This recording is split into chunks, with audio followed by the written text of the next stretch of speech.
Hello, everyone. I'm just going to give everyone a moment to enter the webinar today. We have a big attendance list, so we're really excited to have this conversation around gender equity with everyone in honor of International Women's Day and Women's History Month. So I'm just going to give everyone time to get into the webinar. And if you would like, we always love to know where you're calling in from, what's your time, where you're at, a little bit about you. So if you feel comfortable, feel free to enter that into the chat. My name is Caitlin. I'll do an introduction in a moment here once we have more people on board. But I'm located in Vancouver, BC in Canada, and it's 9:30 a.m. for me. So I've just had my nice cup of coffee, and I'm very excited to spend some time with everyone today discussing gender equity. I see from, oh, there's some people that have said in the chat. We got Melbourne, Florida. Fantastic. Oslin, thank you so much. Or is it James Oslin? Yes, maybe it's your last name first. Welcome. Welcome from Melbourne, Florida. And anyone else that feels comfortable, we love to hear where you are at. And I am joined today by Chad and Kate. They are part of our marketing team. So thank you so much for your support today. I see Nina from Toronto, Canada. Hello, Nina. A lot of our team is actually located in Toronto. I'm one of our West Coast counterparts, but we always love to see people from Toronto. Anyone else that likes to just say where you're at, maybe what time it is for you? I know it's probably about 12:30 in Toronto, as well as in Melbourne, Florida. Oswego, New York. Kasia. I'm sorry if I'm not pronouncing your name correctly, but thank you so much for joining us today.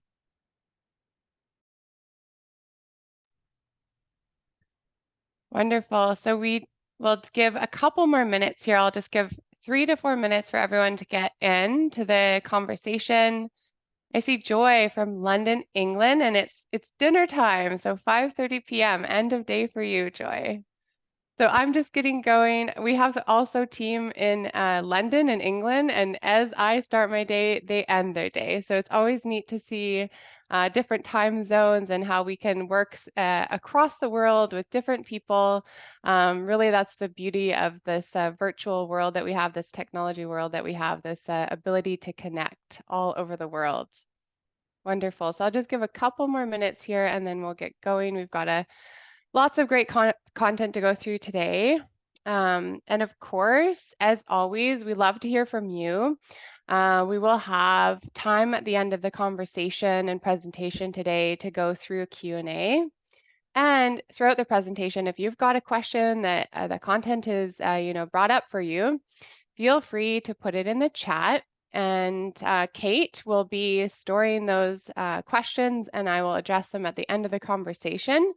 So of course, as stuff comes up, yeah, please put it in the chat and we'll be sure to address it at the end of the conversation. And then we'll have a time for a Q&A at the end as well. All right. So it's 9:34 my time. So I'm going to start to get into the conversation here. We certainly have a lot to get through today, so we want to be sure to use our time wisely. I'll start with an introduction of myself, just so you know who I am and what I do at Diversio here. So my name is Caitlin Federley. My pronouns are she, her. I am our DI solutions strategist here at Diversio. I've been with organization for over 2 years now.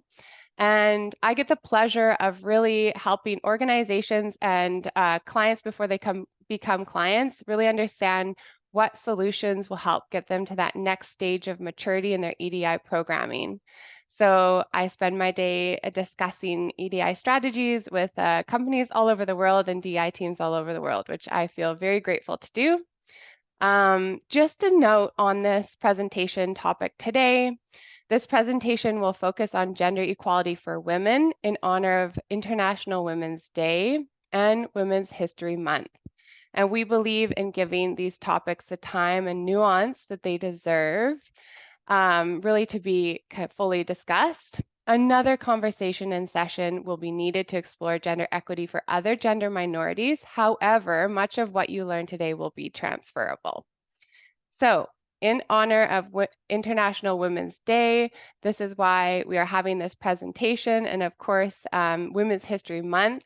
I want to just talk a little bit about the history of this month and why we celebrate this. So, March 8th is a global day to recognize and celebrate women's and girls' social, economic, and cultural and political achievements. It's also a time to raise awareness of the progress made towards achieving gender equality and the work remaining to be done. So I'm going to go through a bit of a history lesson. I think it's really good to understand the history of these movements. So back in the early 1900s, there was a lot going on. There was booming populations, industrial expansion, and a surge of radical ideas. In the midst of all this, women were facing serious oppression and inequality, which sparked a wave of activism. In 1908, over 15,000 women marched through New York City demanding better working conditions, pay, and voting rights. This marked a pivotal movement in the fight for women's rights. The following year, in 1909, the first National Women's Day was observed in the United States. Thanks to the Socialist Party of America, this laid the groundwork for what would become International Women's Day. Fast forward to 1910, when Clara Zetkin, a leader in Germany, proposed the idea of an International Women's Day at a conference in Copenhagen. Her vision was for global celebration to push for women's rights. In 1913 and 1914, as tension escalated into World War I, Russian women observed International Women's Day on February 23rd. Eventually, March 8th became the official date symbolizing solidarity and activism for women worldwide. Over the years, International Women's Day gained recognition within the United Nations, making it in 1975 and adopting it as a day for women's rights and peace. Themes evolved, focused on celebrating women's achievements and addressing issues like violence and human rights. And in 2011, the basically the 100th year celebration of International Women's Day was celebrated worldwide, highlighting the progress made and the work that still lay ahead. Today, we see significant strides in women's equality, but challenges persist. Despite more women in leadership roles, improved visibility, there's still a gender pay gap, underrepresentation in certain fields, and ongoing issues with education and health disparities around the world. However, there is cause for celebration too. Women have broken barriers in various fields, from space exploration to politics, and International Women's Day is now recognized as an official holiday in many countries, where it's celebrated with gestures of appreciation for the women in our lives. So as we reflect on the journey of women's rights and the road ahead, let's honor the achievements of women everywhere and continue to strive for equality. So let's start by recognizing the progress made. The Global Gender Gap Index benchmarks progress towards gender parity and compares countries' gender gap across 4 dimensions: economic opportunities, education, health, and political leadership. The mentioned score covers 102 countries surveyed consistently, and what we see is that this gender pay gap has closed by 68.6% from 2006 to 2023, which is great. Next, we want to discuss that there's still a lot of work to be done and a lot of opportunity for advancement here. We see 90% of men and women hold bias against women. So there are the Gender Social Norms Index, or GSNI, qualifies bias against women, capturing people's attitudes on women's roles along 4 key dimensions, which is political, educational, economic, and physical integrity, and the index covers 85% of the global population. So we got into some content right away. Next, we're going to talk about what we're going to talk about today. We're going to go through our agenda. So we did a little bit of content first, but we really want to kind of center in on what the conversation will consist of today. So we're going to talk about identity and lived realities. We're going to talk about challenges faced at work. We're also going to talk about how you can promote gender equality within your workplace. And we're going to have some learning resources and a Q&A. So next, we're going to discuss lived realities. And again, this is so critical in these conversations to really understand that not everyone experiences the world in the same way. So when we define the term woman, what we're talking about is a gender identity in which one identifies with the femme or feminine characteristics. It is not determined by sex at birth. The term woman explicitly includes cisgender women, transgender women, and anyone else who uses that word to describe their gender identity. This training aims to be inclusive for all individuals who identify as women. We understand gender diversity appears in many different forms and can be fluid. So what we want to talk about is the impact of gender in lived reality. So there is obviously a lot of stats here that we see consistently. We're going to talk about a couple of those now. First, women still face, can you go back to the last slide, please? Thanks. Women still face challenges and inequalities, for example, in healthcare and workload of domestic labor. We still see women are carrying a majority of the share in terms of domestic labor within the home. We also see while women work tirelessly to break down these barriers, we can't do it alone. This is going to require men, women, and all gender identities to really work towards finding equality. And so, of course, what we want to encourage everyone to do and understand is how to be an ally to women, the women in your life, the women in your workplace, and women in the world. We contribute to the collective effort by creating a more equitable world by becoming great allies. Thanks. Next slide.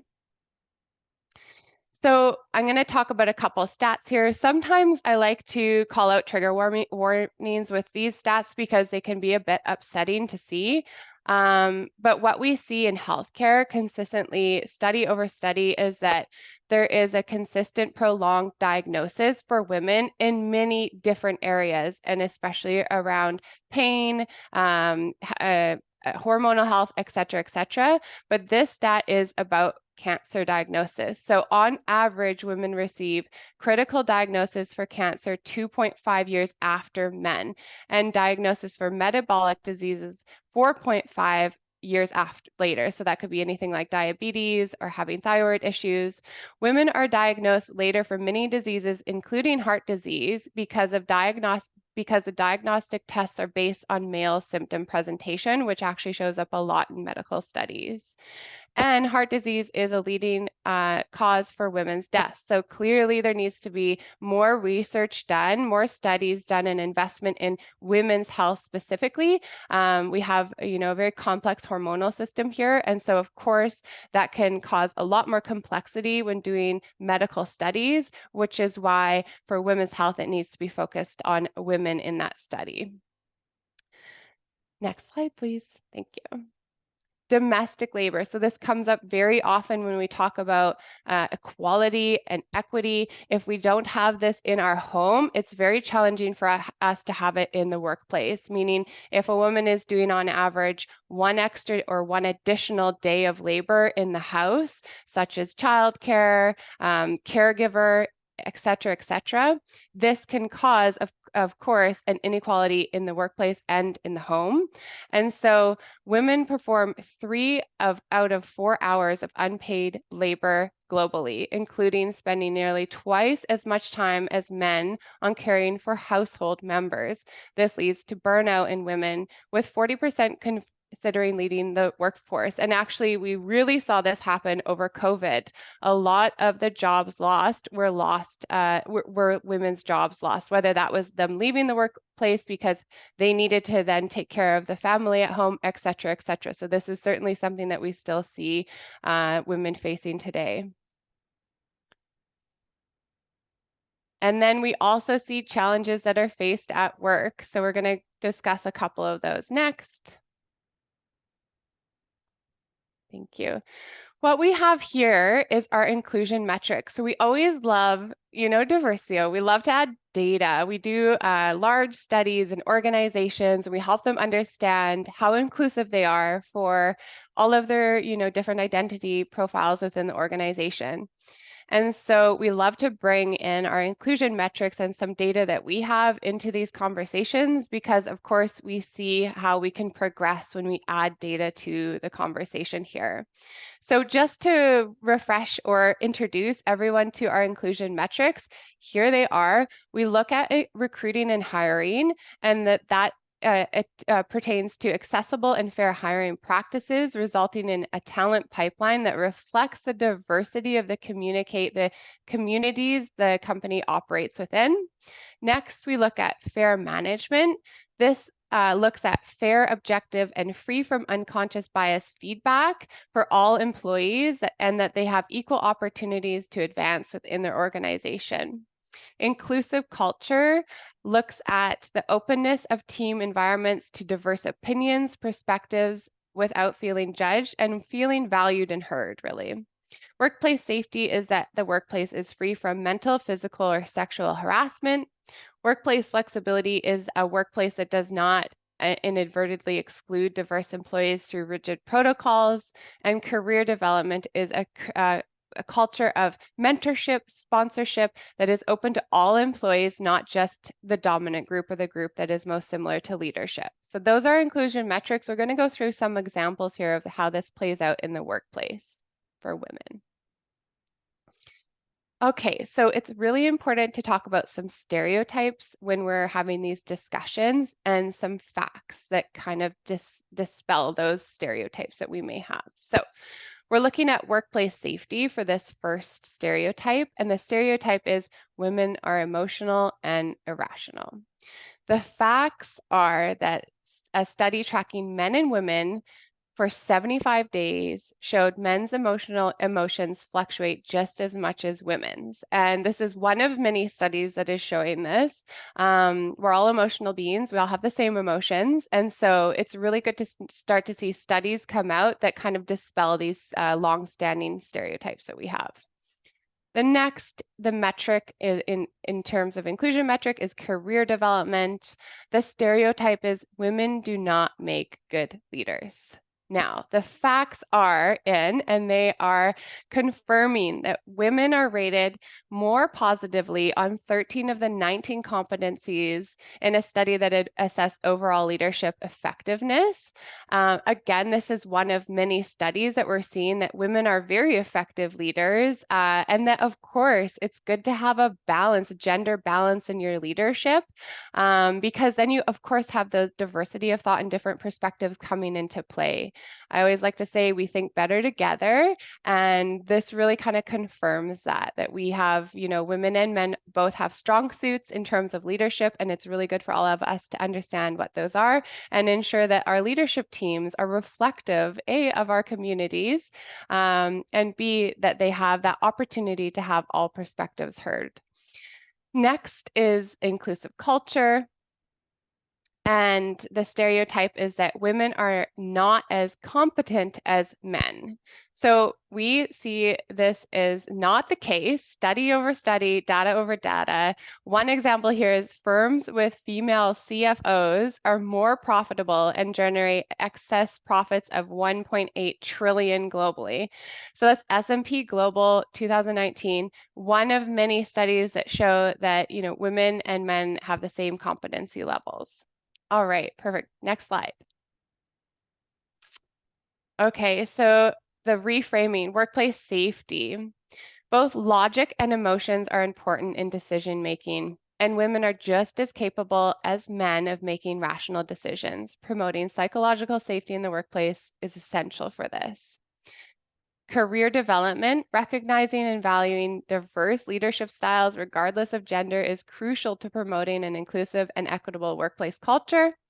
An inclusive culture, women are equally as competent as men. Competence is a trait that is not inherently linked to gender and should be evaluated based on an individual's qualities and abilities. Next slide, please. So we're going to talk a little bit about intersectionality at this stage.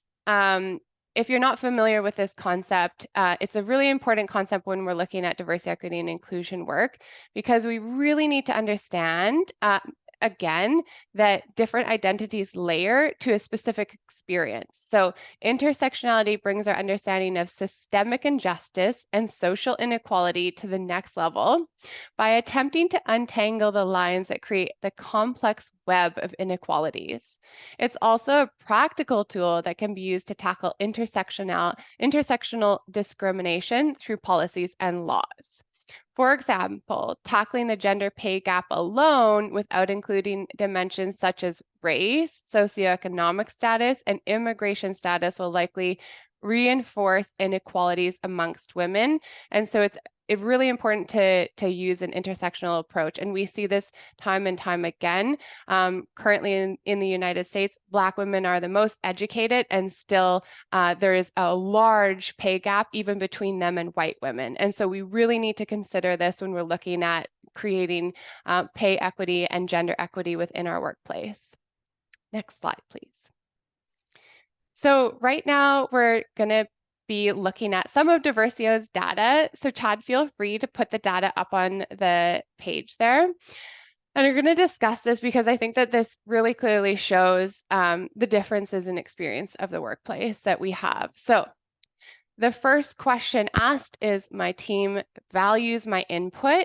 What we see in the dark purple is white men. They're at 8.1. They're feeling that their input is highly valued by the team. This is out of 10, so they're very near to a full inclusion score there.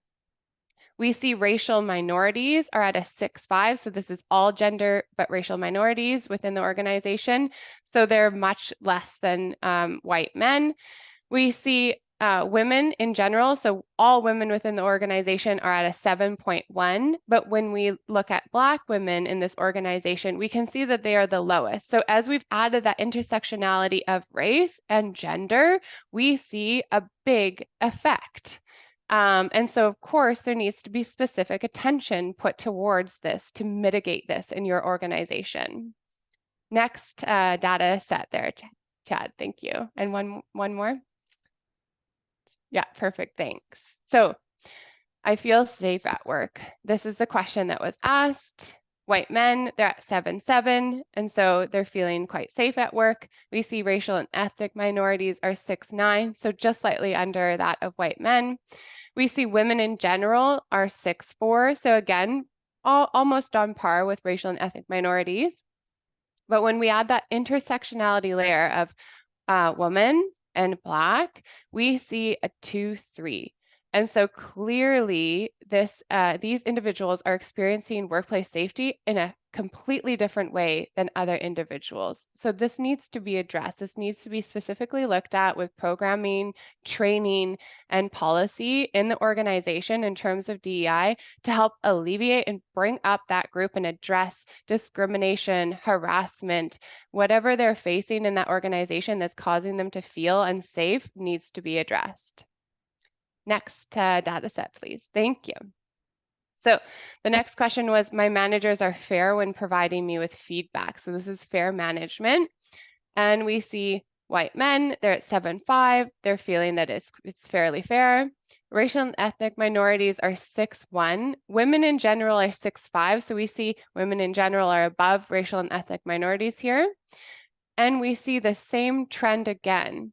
We are seeing that Black women are a 3.6, the lowest group of the groupings. And so again, I will say it again, this is why we want to look at intersectionality when we're looking at our data. We need to understand specific experiences of individuals and specific identity groups in our organization to support access to inclusion and increase access to inclusion for that group. Thank you so much. So how do we promote gender equality, equity in the workplace? And pardon me, promoting gender equity. Equity is different than equality. I do apologize. Those are not interchangeable. Equity is certainly its own discussion, as well as equality. So how do we promote gender equity within the workplace? Let's talk about that next. Let's define it first so we're all on the same page. Equity refers to fair treatment of all people so that the norms, practices, and policies in place ensure identity is not predictive of opportunities or workplace outcomes. The difference from equality is that equality assumes all people should be treated the same. Equity takes into considerations a person's unique circumstances, adjusting treatment accordingly so that the end result is equal. Perfect. So how do we have some advancement strategies for different individuals within our workplace? Basically what we want to look at is the person. So we want to be able to look at each individual, that each individual has a duty to inform how they act and respond to situations on a day-to-day basis. What I like to say is inclusion happens in interaction between person to person. It also happens between organization to person. So if each of us understand how we can influence inclusion in our workplace, that's really when we start to see these metrics improve. Then team. Through established norms, each team has an opportunity to act as a unit and make their colleagues feel included and welcome. An example of this could be if you are always having lunch with the same people at your workplace in your team and you're not extending maybe an invite to another team member or a specific team member that's on your team, that is not inclusive. So we encourage, even in those small interactions, reaching out. Why don't you join us for lunch today? That's a really small example of how this could affect on the team level.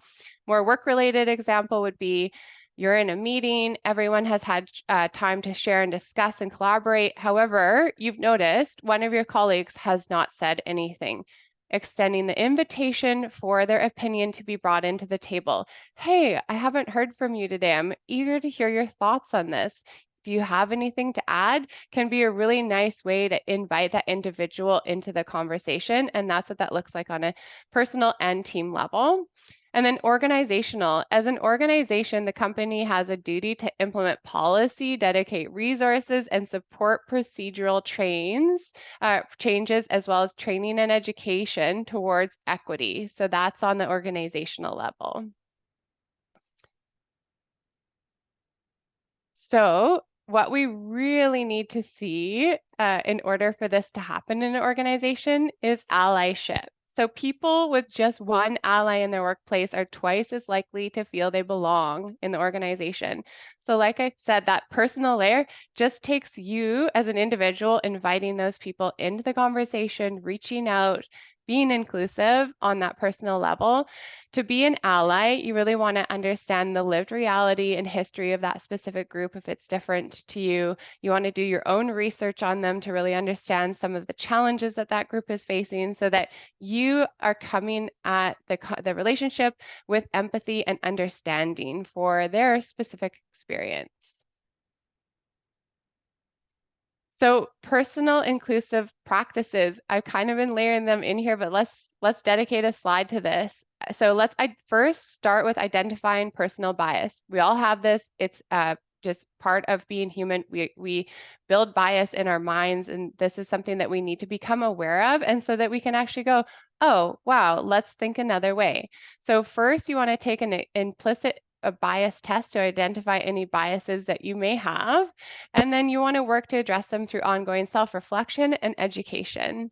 Oftentimes we pick these things up in an unaware way. We are not even really aware of what biases we have. There's a lot that are just in society. Some of the stereotypes that we went through around women before could be biases for some people as well. And so just becoming aware of that and then changing your thinking pattern and doing education to realize, like we showed earlier, a lot of these biases are actually not, they are not founded in truth. Second is to become an active bystander. So we're taking action to speak up when we witness microaggressions or other forms of bias, and promoting a culture of accountability and allyship by encouraging others to do the same.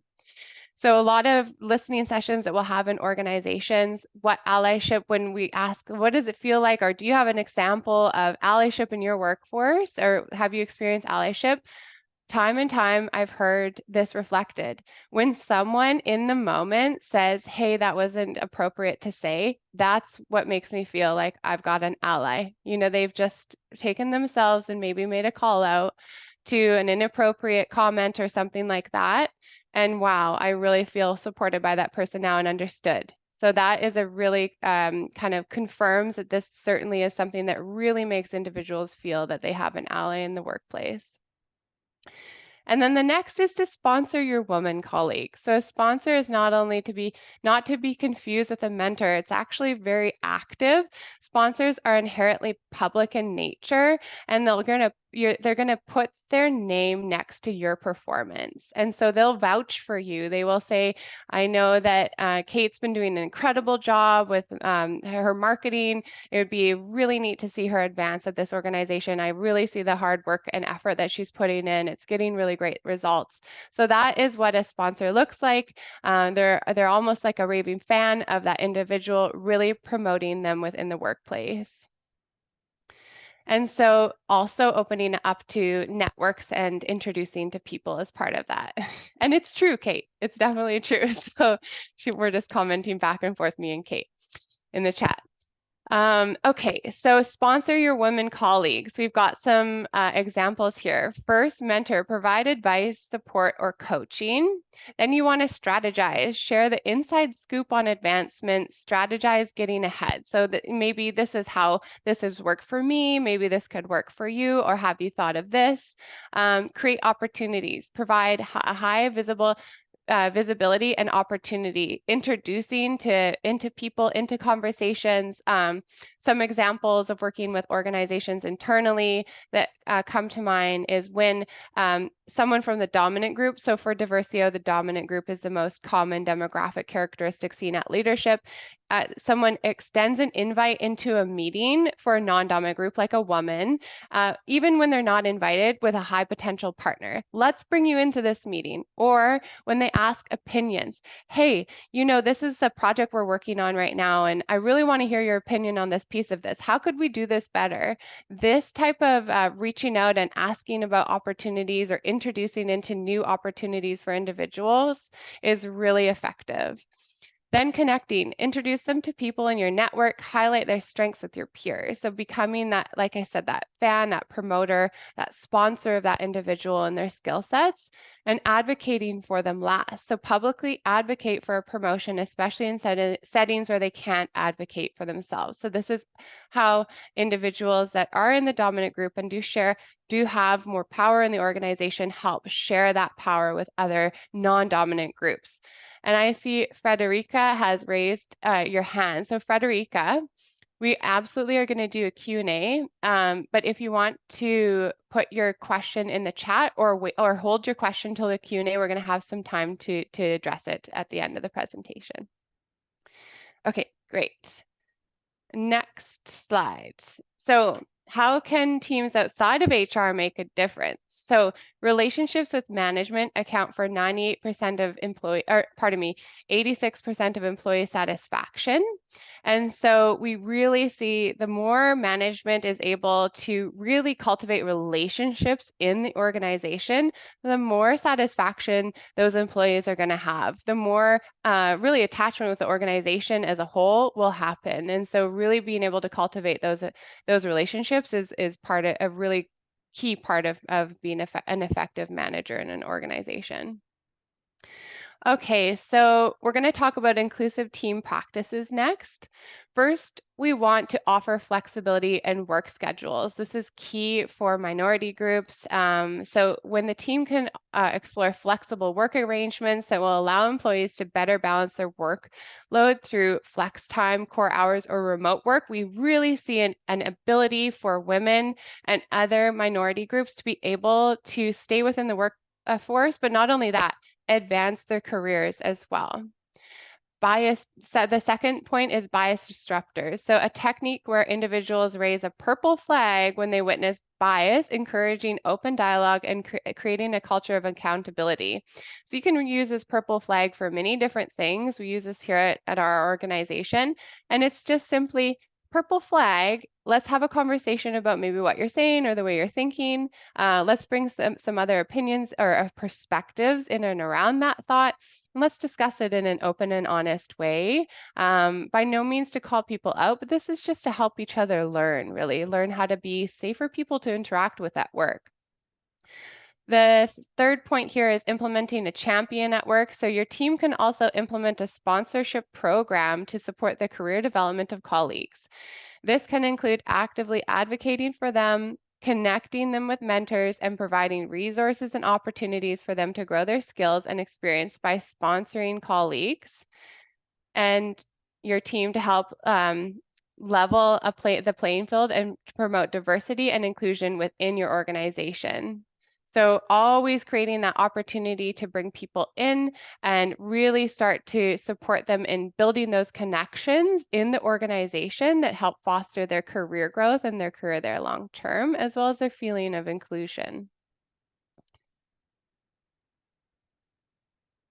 Okay, so next point. Only 6 of 323 companies participate in all of the best practices that are suggested by Lean In and McKinsey. And so there's a lot of growth, of course, here. There's work to be done. Again, we want to be encouraging organizations to first and foremost understand, tried and true methods that help with these things. There are certainly tried and true policies, programs, and trainings that an organization can implement. And then, of course, understanding why, the business case behind this. This is often a conversation that we have.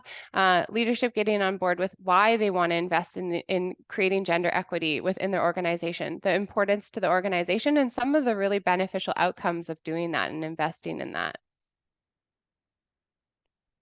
So next, we're going to talk about company practices. So first, you want to set a goal for getting more women into first level management. So about a third of companies set targets for representation of women at first level manager compared to 41% of senior levels for management.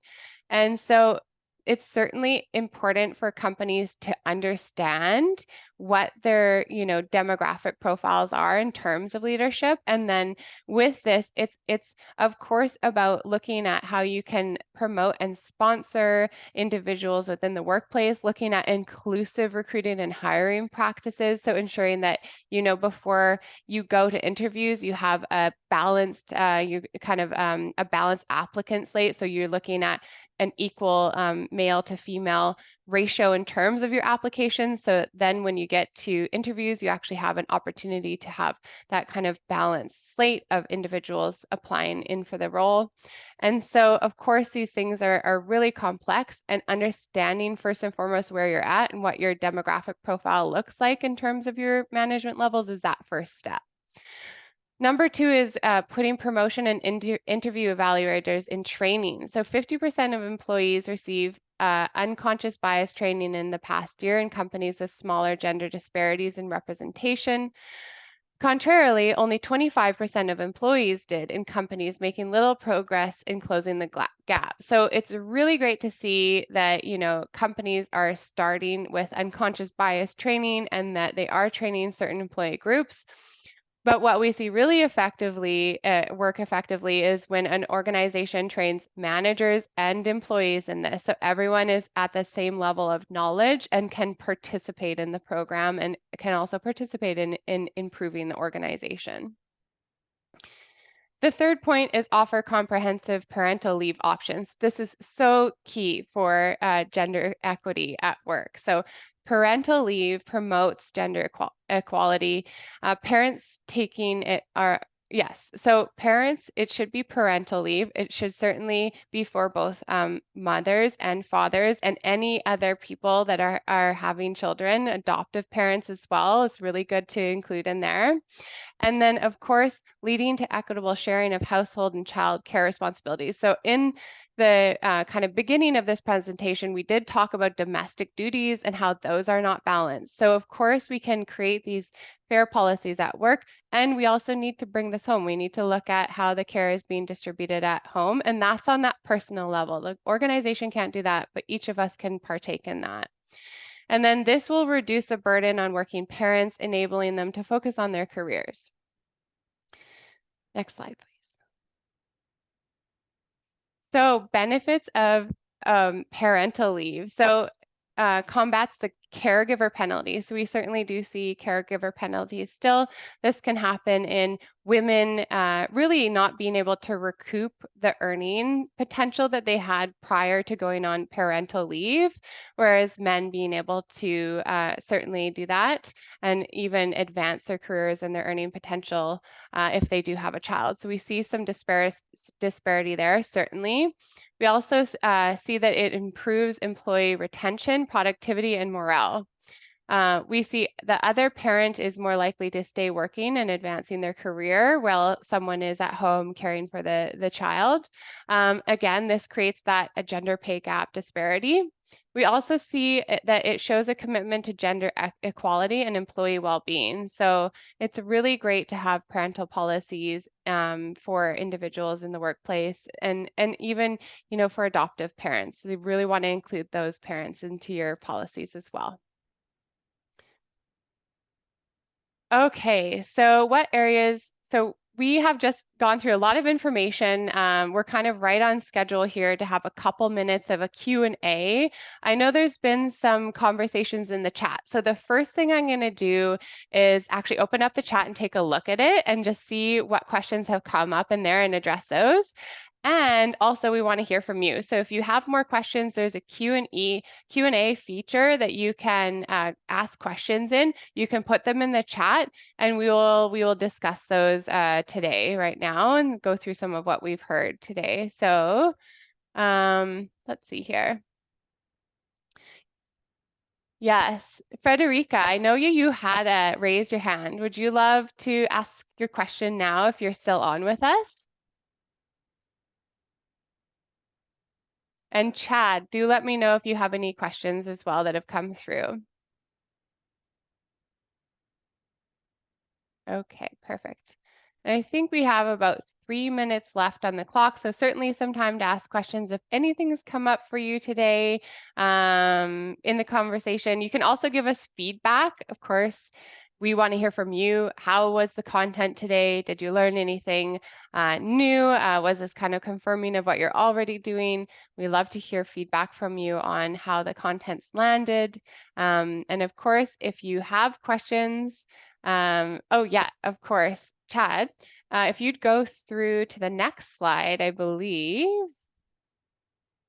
And next one. So we do have learning resources in this deck here, which are great, but I want to actually talk about the next slide. Yeah. Okay, great.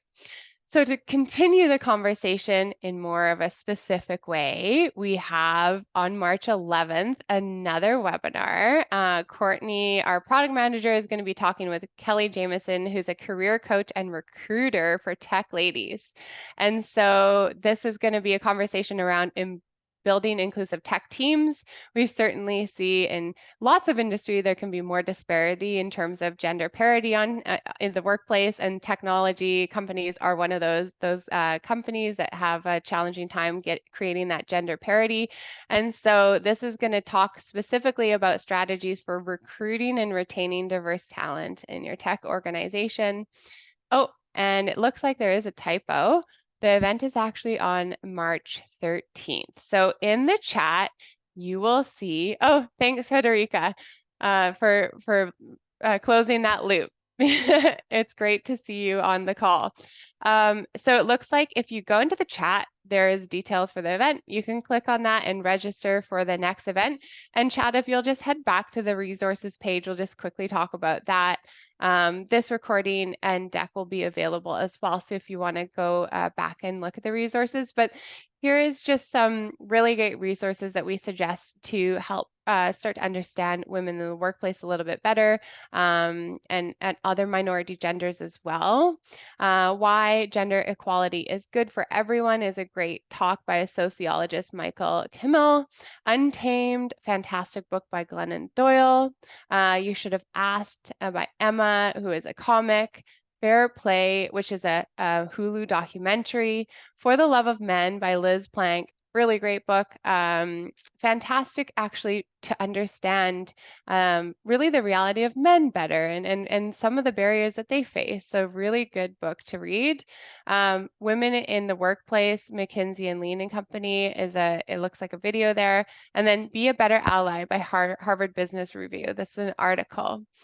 Urgent Need for Compassion, Alok Vade Menon is a fantastic personality. I always suggest to follow them along their Instagram. They have incredible content. I always have really empathetic reactions to their content. It really hits home. So some really great resources for you here to learn a little bit more.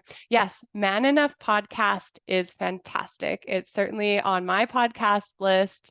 I really enjoy the conversations that they have. And actually, they have a really good episode with Alok. So if you want to basically get Liz Plank and Alok in one conversation, there's a really good podcast with Alok and Liz. Well, that concludes our session today. We're 1 minute over, but we do appreciate your time today. Thank you for joining us, and we wish you a very fantastic day. And thank you again for your time and for learning with us. Thanks, Ebony.